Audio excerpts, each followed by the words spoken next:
I've been asked to talk about my favourite painting in the Laura exhibition, and I don't really have a favourite. There are so many great pieces, but I've decided to talk about this painting here. It's undated, but it must be from around 1900, after Laura left Nottingham and she moved to Staithes in North Yorkshire. And she moved with her husband Harold and joined an artists' colony up in Staithes and made a number of paintings of fisherfolk. This one here is an early example of Laura depicting groups of people working together. She was very interested in collective exercises, as you can see in her later paintings as well.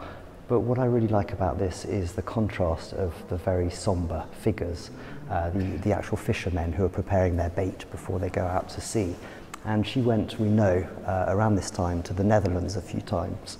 And I think that this sort of dark palette is influenced by her visits to the Netherlands. But the contrast to the foreground here is quite surprising.